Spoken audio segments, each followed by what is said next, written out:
my friends. Kaz Taylor here with GODSPEED Magazine, and a guy whom you will no doubt recognize if you watch any Christian broadcast anywhere, Chris Mitchell. And Chris is the CBN Bureau Chief of the Middle East and so much more. And we're so honored to have you spend some time with us, Chris. Kaz, it's a blessing. It's a blessing Yeah. indeed. You know, one of the things I have to say, I have to smile a little bit because we really turned the tables on Chris Mitchell, because he, most of the time, is the premier interviewer, and we're turning the tables on him in this GODSPEED Magazine piece to have him be the interviewee. So you're game for that, I'm sure? I'm game for that, although I do prefer to be in your position. Okay. Well, you can ask me a few questions when it's convenient for you as well. We're going to have some fun as we dig into current events and determine where God is and where He wants His people to be as well. You know, we're going to spend some time talking about the peace process, and you're a man that has an opportunity to visit with people that are in the know, or at least they think they're in the know, right, in particular about the peace process.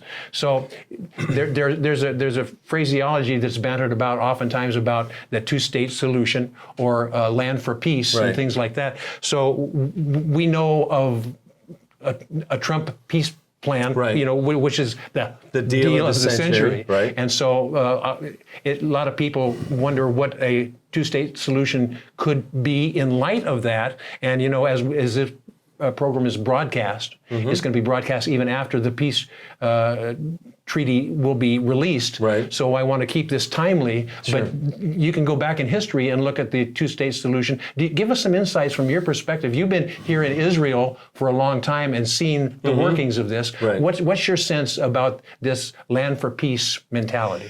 Well, the land for peace mentality goes back many years. It goes back to the Oslo peace process, the peace process in quotes, where they were going to give land in exchange for peace.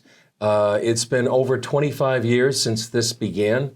And you could ask the question, how's it working out? It didn't work out very well. And it didn't work out several times. That's right. I can think of two major times of land for peace. One thing is sort of a little extra than the Israeli-Palestinian peace process. That goes back to 2000. In May of 2000, that's when Israel pulled out of what's called the security zone, which is the northern border of Israel. Yes. That had been established after the first Lebanon war, which gave a buffer zone to Israel and protected it. It was about 18 miles wide. Yes. And yet for years, there was sort of like a war of attrition. So many Israeli soldiers were killed during that time in that particular buffer zone. And so there was a groundswell of people here in Israel that said, let's get out of it. And so what happened after May of 2000, we were up there on the border. We saw that. In fact, CBN employees were there in the zone, broadcasting the good news to that part of the world. They had to literally flee for their lives. And what has happened since then, in May of 2000, we've had Hezbollah take that land, and now there's maybe 150,000 rockets that are aimed after at Israel. So that's one example. The other example is 2005. The Gaza Strip. There were 21 Jewish communities there, about 9,000 Jewish people that lived there that had grown over a generation. Greenhouses, communities. They had really made it a wonderful place. Many of these businesses hired Palestinian workers.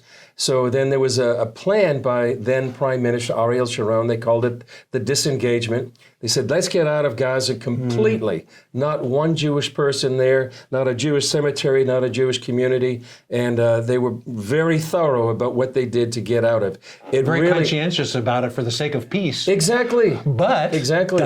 Yeah, and what happened is that, and literally it really tore the country apart. It sort of shredded the social fabric because Israel was divided. Many people said, you shouldn't leave, you can't leave. And others people said, well, if we do leave, finally there'll be peace, there'll be quiet.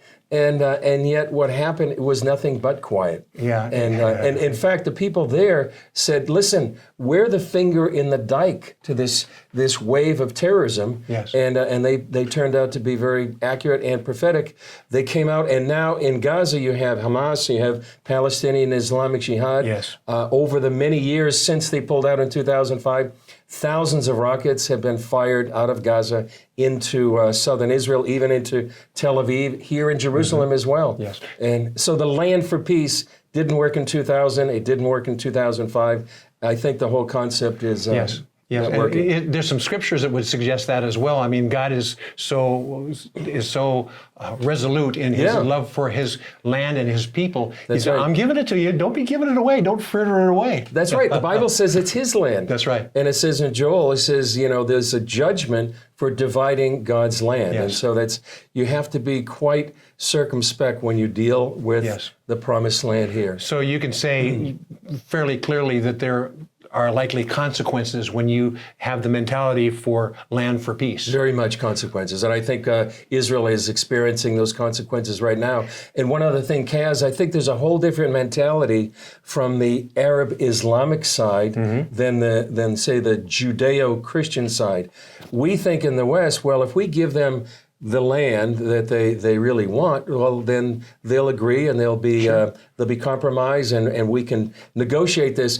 On the Islamic point of view, you're giving back land they believe is meant to be Islamic anyway. They see it as weakness. And they see it as their victory and your loss. Exactly. But they won't tell you that publicly in front of microphones and things like that. No, they'll say it after they get the land. Exactly. And that's exactly what Hamas and Islamic Jihad has done after they gave back the land. Hezbollah would say the same thing. They see it as weakness and they see they got the victory, which emboldens them to even go further. Well, let me ask you a question. CBN maestro, who's in the thick of things here, Chris Mitchell, have you gotten any indication about Benjamin Netanyahu and his sense for this land for peace mentality? He's in a very difficult position, wouldn't you say? Yeah. Because government forming or not forming, and different people have different perspectives about this. Have you gotten any sense as you hit the rocks? well, it's hard to get any details about the so-called deal of the century. But if you can go back in Netanyahu's history, I know there was a time when he had to make a decision about Hebron, which is the ancient capital of the Jewish people, even before Jerusalem, and he at that time decided to give part of Hebron back to the Palestinians. And I think he suffered politically for that, and I think he understands that. He's had to walk sort of an interesting line in history. In 2005, he was the finance minister. Yes. And I think he actually waited till almost the disengagement had begun to come out against it. So he was walking a delicate political line.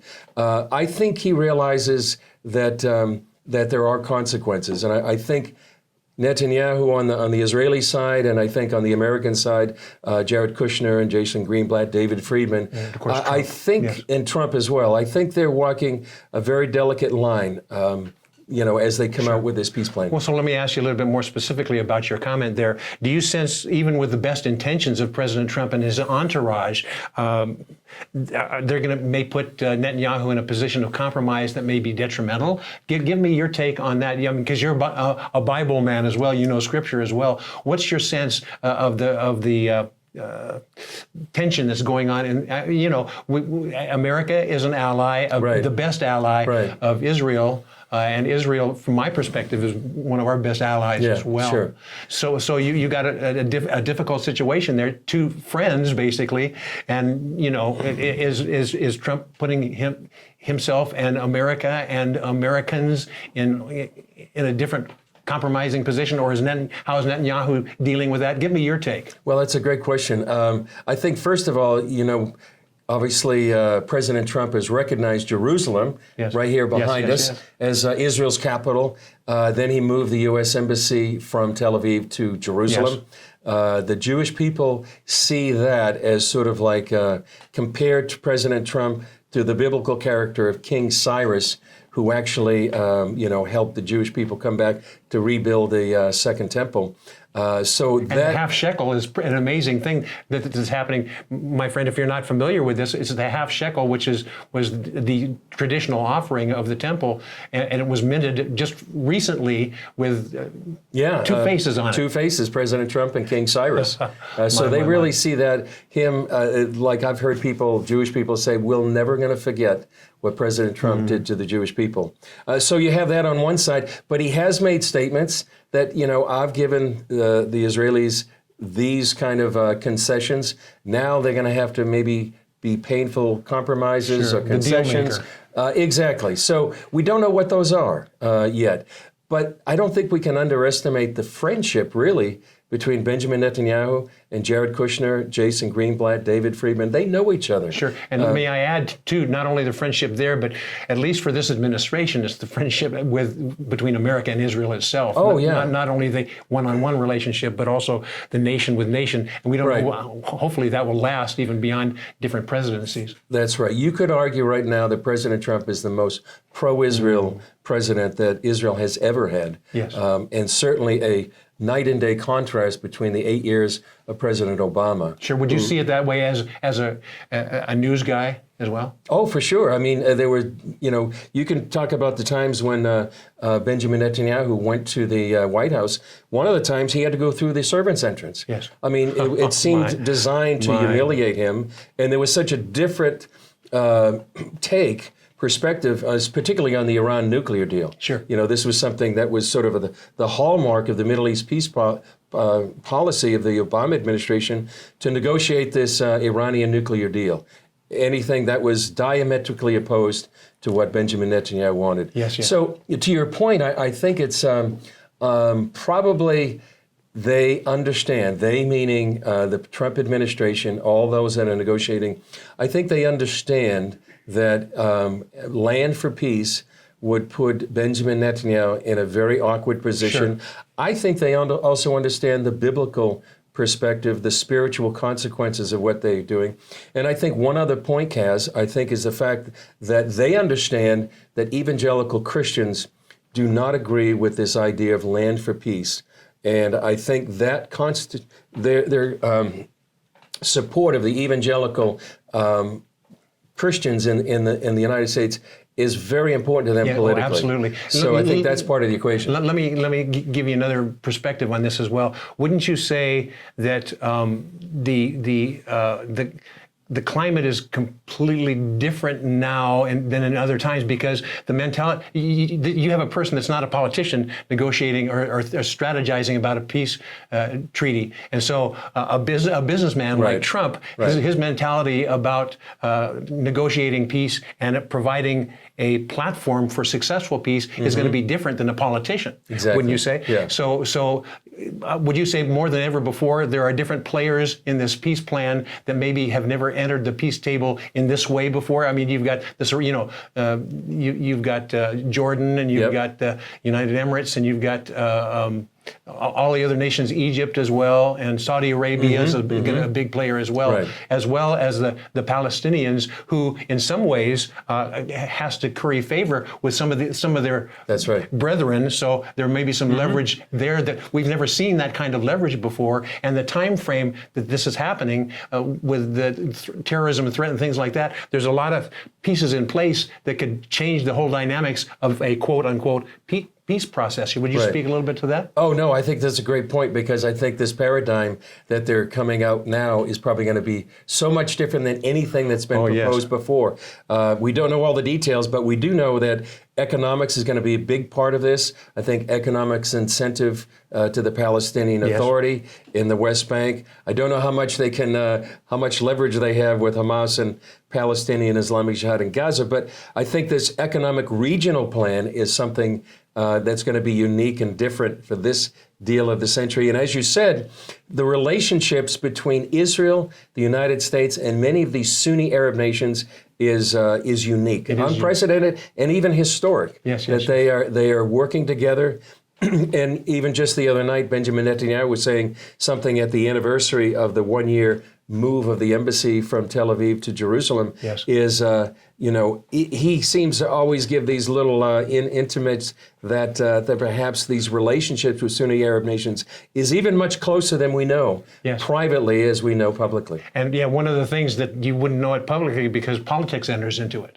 And when as soon as politics enters into it, you need to make your stalwart stand and say, this is where we're standing and that's where they're standing under the table. There are a lot of different things that are going on, I would say here, that really deal with the actual prosperity of the people, irrelevant of the political posture. Yeah, sure. And so the question is, can the people exact a change just because they want to have a different economic outcome? That's right. And Kaz, there's been some relationships growing between some Arabs and Jews in the West Bank. Also, that's really biblical Judea and Samaria. Yes. That is very encouraging. Where these Palestinians, they want to work with the Jewish people. They want to work with Israelis. They want to take advantage of the technology, and they both have something to give each other. Yes. And it's growing. It's sort of a grassroots thing as opposed to sort of a top-down. To me, that's one of the most encouraging things I see right now. It is, and it's a different look than we've seen before. That's right. It's remarkable. So I'm going to ask you to take off that hat and put on your biblical hat. Would you be so kind as to do that with me? Sure. Because I want to ask you some questions from a Christian standpoint. We're really looking at Scripture. Yeah. And we're saying end time stuff and some major things going on. What's your take as far as the theology of end times and all that? I'm not asking you to pound the pulpit and go, and thus saith the Lord. I'm just saying from your personal perspective, what do you think is an end times scenario that is working itself out here? Any thoughts on that, or thoughts from people that you've interviewed that have that Christian persuasion? Well, it's a great question, and we're seeing Bible prophecy come alive. Yes. And you see it right behind us. Yes. I think one of the major things that we see happening right now is the Jewish people returning to the land, the promised land. It's something the prophets Isaiah, Jeremiah, Ezekiel, and others prophesied would happen, and we see that unfolding before our very eyes. I personally like to see these large biblical / historic trends to see what is happening in the land. Yes. Rather than maybe take sort of a Microcosm. Yeah, exactly. And then extrapolate that. But we see amazing things happening in the land right now. Would you say that, and I'm going to kind of tie in your phrase with the people coming back to the land, the people, God's people coming back to the land will usher in the Messiah coming back to the land. And so, I mean, there's a level in the biblical environment, in the biblical community, there's a great deal of anticipation and expectation that when the people, the Jews come back to the land, it will be a magnet for Messiah to come back to the land. You want to speak to, you know, we're talking about this from several different perspectives. The Jewish perspective is different from the Gentile Christian perspective. And of course, the Muslim perspective is completely different, but they use similar scriptures and they get to different conclusions, which is amazing. Tell us about what you're sensing here as far as the environment now of anticipation from all different of those three different groups, and what might God be doing? Chris, what's going on? And you go, I have no clue. No, well, you can't see this growing. First of all, you see a growing relationship between religious Jews and believing Christians, evangelical Christians, and they can agree that the return of the Jewish people to the promised land is something that the Hebrew Scriptures said would happen. And there is a growing anticipation among many Jews as well as believing Christians, evangelical Christians, that what we see is prophecy unfolding and preparing the return of Messiah. I mean, and so it's just remarkable. There's scriptures, I believe, in Ezekiel 36. There was a book written by someone, and it says Ancient Prophecies, Modern Lens. I think I got the title correct. But what they did is 150 years ago, Mark Twain said this was a wasteland. Yes. And yet the land has just thrived.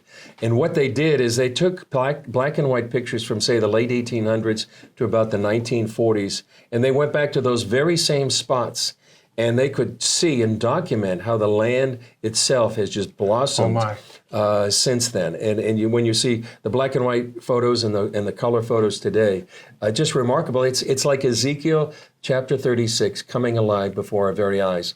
And so I think that's one of the main biblical prophecies that you can go down most any, whether it's Tel Aviv or Jerusalem, and see literally prophecy come alive. Zechariah talks about there'll be a time when children will be playing in the streets of Jerusalem. Yes.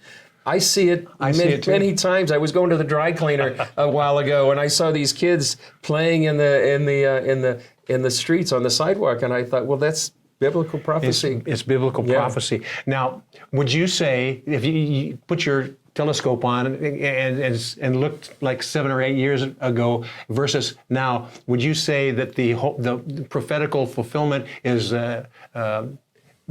increasing dramatically as things come to pass? And what's what do you extrapolate if that's the case? What can you say about that?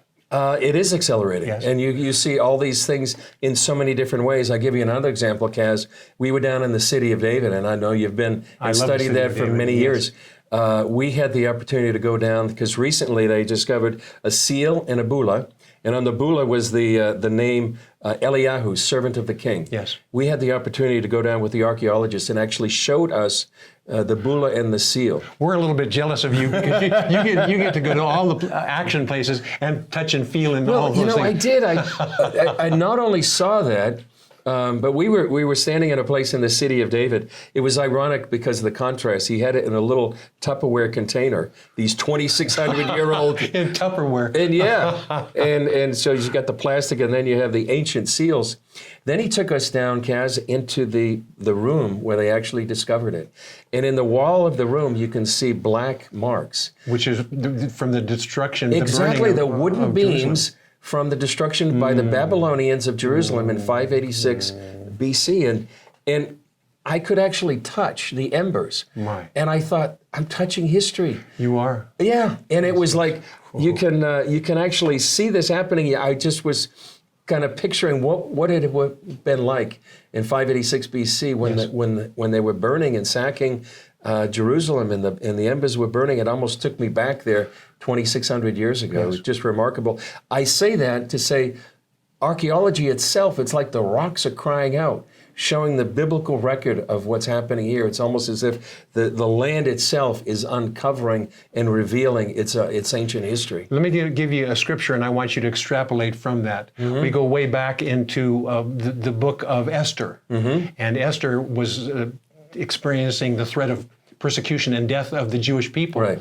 And her uncle or whatever relationship, there's still some dispute on what the relationship there with Mordecai. But the phrase was, who knows but that you were born That's right. for such a time as this. Yeah. Now, we extrapolate that from Scripture as to these present day times. Right. But that phraseology, you hear it bantered about frequently here as being born, and you and I talked about it before we went on the air. And I want you to give your observation of that phrase as it relates not only to Israel, but I'm going to ask you also to tell us how it relates to Chris Mitchell. See, well, you're not going to escape those kind of questions there. So, what does it mean? Do you think in the geography and in the people group, but also from your perspective? Yeah. For such a time as this, you were created. Yeah, I think that's for the Jewish people, for Christians right now. I think almost for anybody. You know, you're born at such a time, and God has ordained that for a particular time in history. And whether it's me here in Jerusalem for such a time as this, or anybody watching or viewing, wherever they are, you know, everybody has a calling and a destiny that God has ordained for them. And I think the responsibility for us is to help try to discover that and try to live that out faithfully until we meet the Lord ourselves. Very good. And hopefully... And your perspective as well, this is something that you're not only saying generally, but this is something you feel in your heart of hearts as well. Definitely. I can remember before my wife and 3 children came here in 2000, I was talking with a good friend of mine, a trusted friend and an intercessor who really hears from God. And we were sitting down, my wife and I and her, and she said, you know, talking about coming here, he said, you know, this is maybe why you were born. Exactly. And I've kept that in my heart, and I think about that often. I think about the fact that the Lord has put me in different places here in Jerusalem, the opportunity to meet some incredible people Yes. that have a calling on their lives. And I often pinch myself and saying, maybe this is why I've been called to the kingdom, the particular role and place that God has me. My hope, my prayer is that I'll be faithful to whatever this calling is, however long it lasts, and so that when I get before the Lord, Yes. He'll Well be done. able to say, "Well done, I'm good with and you. faithful servant." I'm with you as well, I mean, Chris Mitchell. Peter, well, and certainly Paul, when he talked to Timothy, he talked about, running your race, being faithful. We all have a race to run. And then, Paul said, before me is set a crown that he can win. So we have to be like the runner in the race. Yes. Who races for an earthly crown, but we're running for heavenly crowns and heavenly rewards. And how good is that? How great is that? How fantastic Yeah. is that? Now, I'm going to have you, forgive me, I'm having you change hats a lot. All right, here we go. I'm going to have you change hats one more time. Okay. Now I want you to take on the mantle or the hat of a fatherly figure. I want you to speak to the Godspeed Magazine audience. Let me tell you a little bit about the Godspeed Magazine audience. They are prolific people. They are very well suited to the electronic age, and the whole magazine is built around not only reading a publication, but viewing it, and as they're viewing this as well, but listening to it. Every sense that is possible to be used, Godspeed Magazine is designing their publication to communicate that message in multiple ways. Sure. And so this audience that embraces Godspeed Magazine is not just a read it and contemplate it. They're a read it, view it, sense it, touch it, feel it, and then move forward. And so a very progressive, in a positive sense, Right. generation. And so a lot of these people are, let's admit it, younger than you and I.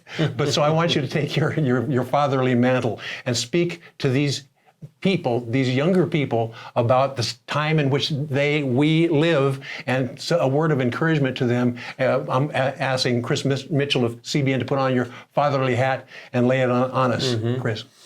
Well, it's an amazing time to be born, and however old you are, whenever you were born, God has a purpose and a plan. You face different challenges that I faced when I was perhaps your age, and so you have to wrestle with those. I grew up in the sort of the baby boom era after World War II. My father served in World War II himself, and so that's the sort of historic shadow that was overshadowing my life. And but now there's so many different challenges. The world has changed so dramatically. Technology. This is something that we carry around with us. What is that again? What do they call that thing? When I was a kid, we had a rotary phone. Yes, and, exactly. like that. And, Well, at least a lot of people don't even know how to use that right now, or what a telephone booth is. At least you didn't say we had 2 tin cans with this wax string. Well, I did with You my... won't remember that at all, my friends. But regardless of the challenges that any of us face, we have a responsibility to walk before the Lord. Circumspectly, is the Bible word for that. exactly. Yeah. So, and we have to take the circumstances of our own life and really seek the Lord for what He wants us to do. Yes, and we're in, I guess you could say to our Godspeed Magazine listeners, we're in pivotal times. Yeah. And it's no longer time for you to be passive about things. It's time to discover what the truths are and what your calling is, Yeah. and move vigilantly into them. That's right. Because the Lord is desiring us to do that. Right. Like He desired of Esther to do that, yeah. and for such a time as this as well. Yeah, and I think the encouragement that Paul gave Timothy Yes. is so appropriate 2,000 years ago and so appropriate today. So I think those encouragements meant that he had for Timothy are something that we can take to heart today. Very good. Yeah.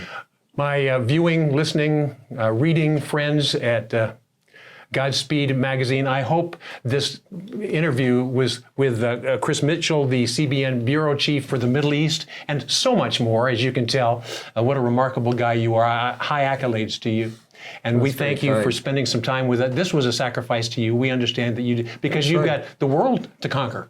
And here you are sitting with us. How remarkable is that? Yeah. So my friend Chris Mitchell, on his behalf and mine, we say thank you very much for viewing, listening, reading, tied to Godspeed Magazine. And on behalf of GODSPEED Magazine, this is Kaz Taylor saying... Can I add a few things? Oh, no, here he goes. Well, absolutely. I prepared the whole finish. And I know you did. No, You did go really ahead, good. and we'll do it again. I'm sorry. But I wanted to add a couple of questions that you had given me even before the interview.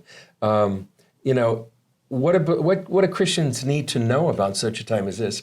I think in particular, and I feel this, I remember as a time in Erbil, Kurdistan, and I was with a worship service with many Christians who literally fled their lives because of ISIS. And I prayed a prayer that I could help be a conduit for those believers here in the Middle East to those believers in the West.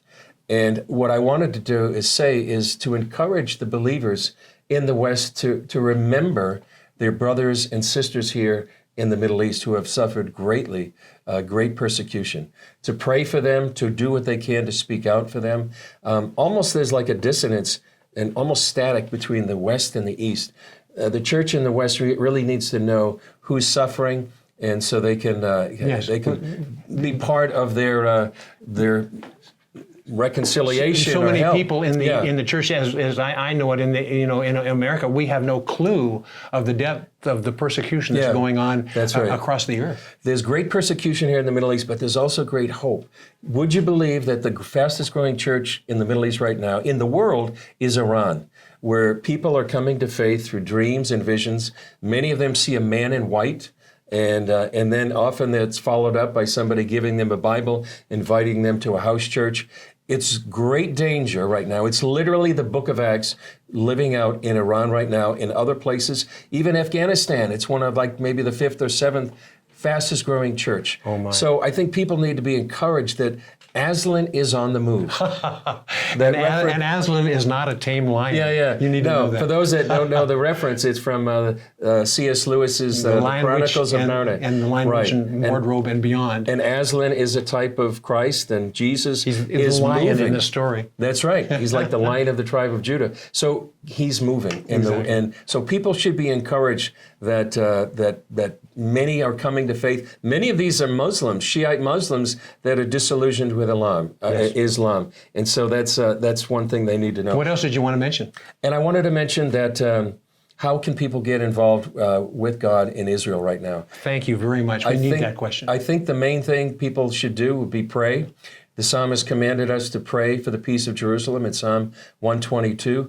I get informed. GODSPEED Magazine is a great way to get informed. I hope CBN News is as well. The program we do called Jerusalem Dateline can help people get informed, and so that they have a good, solid understanding of what's happening right now and get inspired. And then let God take you where you need to be, whether it's being involved in an organization, your church, whatever that might be. I don't know the specifics of how that unfolds, but to pray, get informed, get inspired, and just follow God to where He wants you to do for such a time as this. For such a time as this. That's a good way to put a period at the end of the sentence, isn't it, Chris Mitchell? CBN Bureau Chief and a guy who knows the stuff, but this is one of the most remarkable, humble guys, and he'd go, oh, I'm really not that humble, but he really is, my friends. And it's a pleasure bringing you this insights on behalf of GODSPEED Magazine. So this is Kaz Taylor on behalf of GODSPEED Magazine and Chris Mitchell with CBN saying, Godspeed. Godspeed.